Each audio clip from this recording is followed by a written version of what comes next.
We're going to go back into our regularly scheduled storytellers, and our next storyteller is Diane Mather.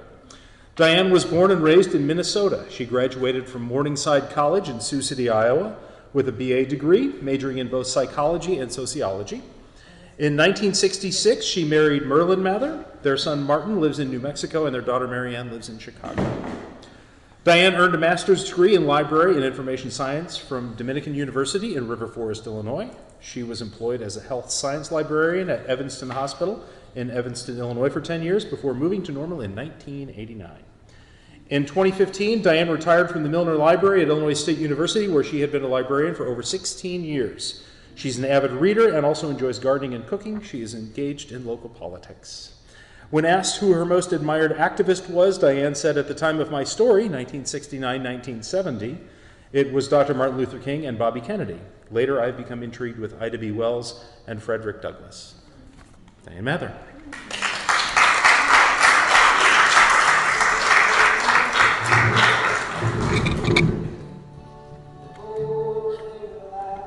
Thank you. My story goes back to 1969. We were living in Kansas City at the time. My husband was enrolled at St. Paul's School of Theology, a seminary there, and we were living in student housing on campus. I needed to find a job, and I needed to find one quickly. We were broke. So I wanted to be a social worker, but back then, they weren't hiring women as social workers. They could say to you, no, women don't need to apply, we want a male. So there was a school nearby, about a block and a half from where we lived, that needed somebody to work in the library. And so I went to the library, applied, and she didn't care that I had no library experience at all. She was looking at my sociology degree. And she said, okay, I'd like to hire you, but let me tell you about this job. We were located in an area in Kansas City. Now keep in mind, this was a year after Dr. Martin Luther King was assassinated, and things were pretty tense. We were located in an area, and that library was located in an area that was mainly white, but there were a lot of black families, and the whites were trying to push the blacks out. And they were really nasty in some of the ways that they were trying to discourage the blacks. There would be tension in the neighborhood, and then that would flow over into the school. And this library was located in the school. In Kansas City, they had what they thought was a brilliant idea of putting the public library in high schools, and you could have both the public library and the high school library one and the same and save money. Well, that really didn't work. They're not doing that anymore. So anyway, she wanted to know if I really wanted the job. She said, it can be pretty tense here. And I said, yes, I want the job. I started working, and it wasn't long before one day I heard the noises in the hall that were louder than normal. And they were getting really loud and kind of angry. Well, I saw the librarian go over and shut the door that led from the library to the high school, to the hall of the high school, and she locked it. And then she went over to the door that led to the outside, to the public, and she locked that door. So we were locked in the library. Okay.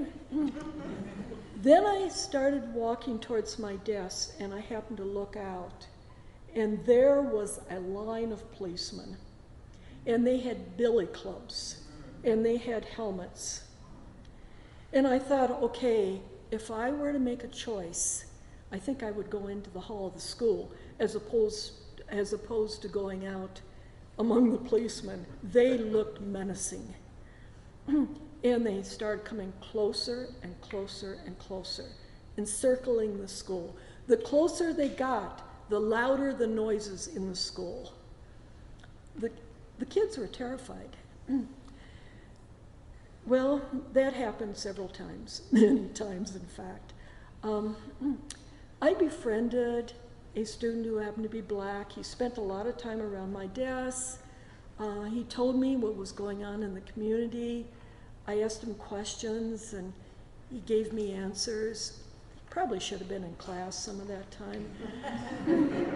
And then one day he said, you know, when the police come, I really become afraid. May I hide under your desk? And I said, well, yes, and bring a friend. In the library, we talked about how we could shelter the black kids, because when the police, who were all white at that time, entered the school building with their billy clubs, they went after the black students. So we thought, well, if we could protect them, that would be really wonderful. However, we never did come up with a way that we could shelter a lot of them without catching the attention of the police. And if the police saw it, then they would be in the library and that would defeat the whole purpose.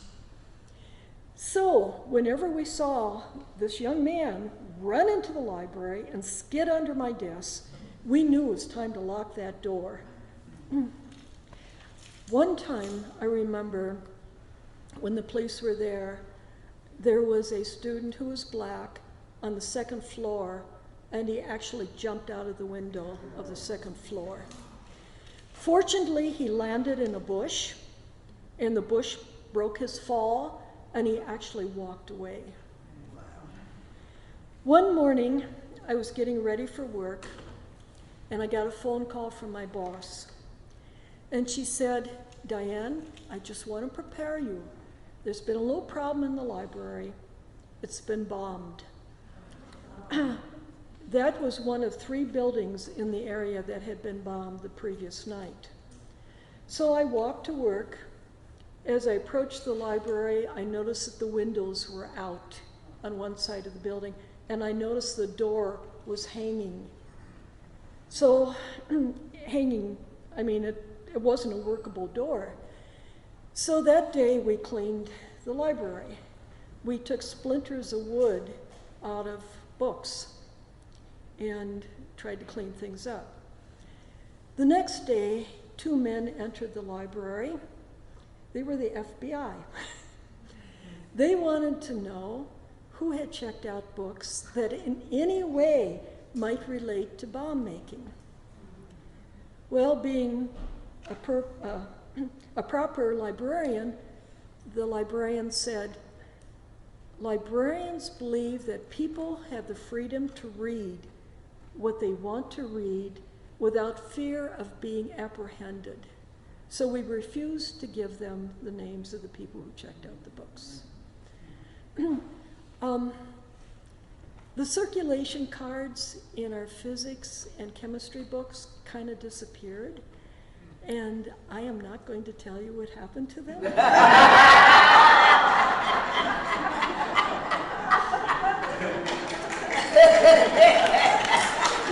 So anyway,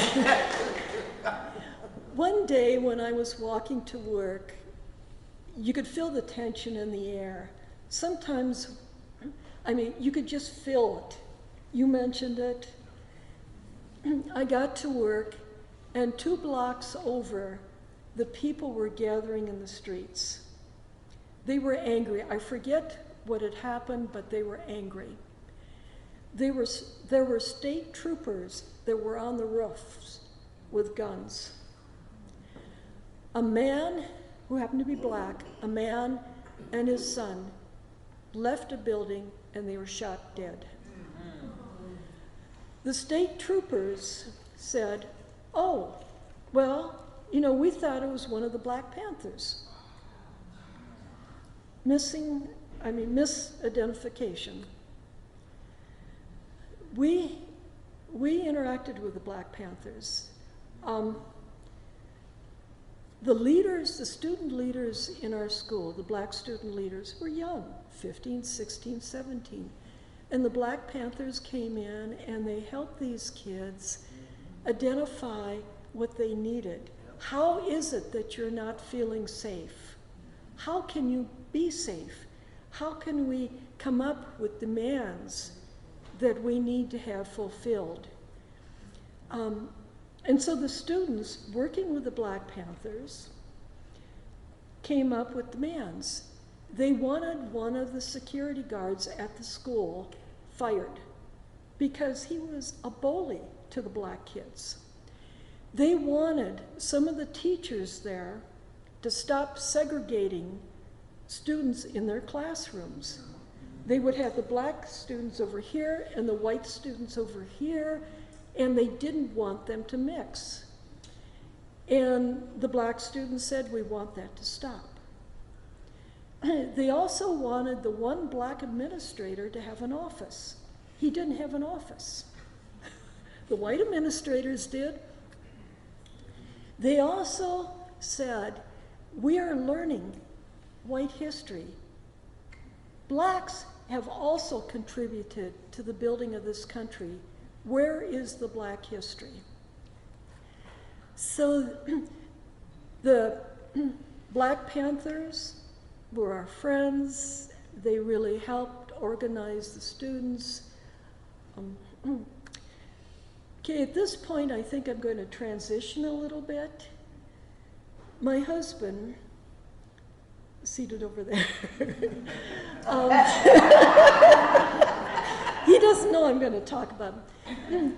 He needed to do an internship in a church, and he selected one of the largest AME, African American Episcopal churches in all of Kansas City.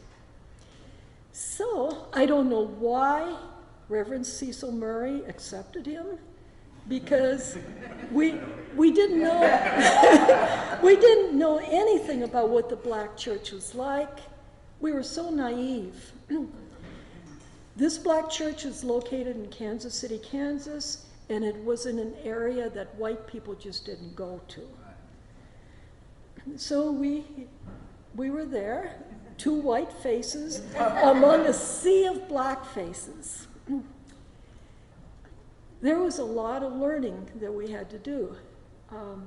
A lot of things happened that just broke my heart.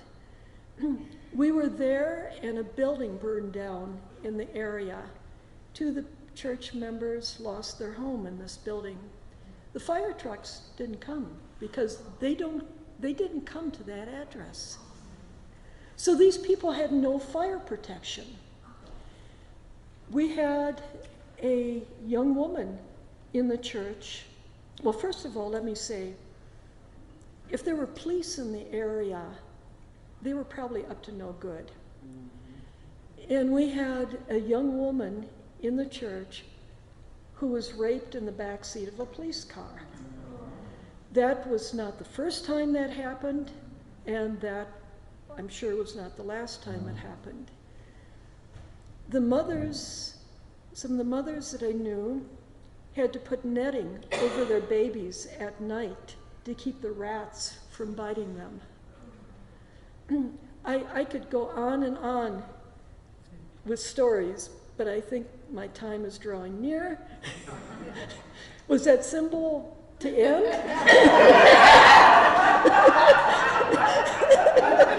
Okay, in conclusion,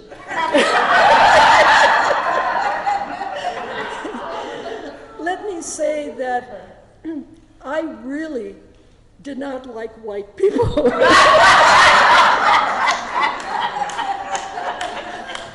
And I didn't feel white, and I was not black. So it was really, I really had problems, especially when we moved back into white culture. It took a long time to adjust. Thank you.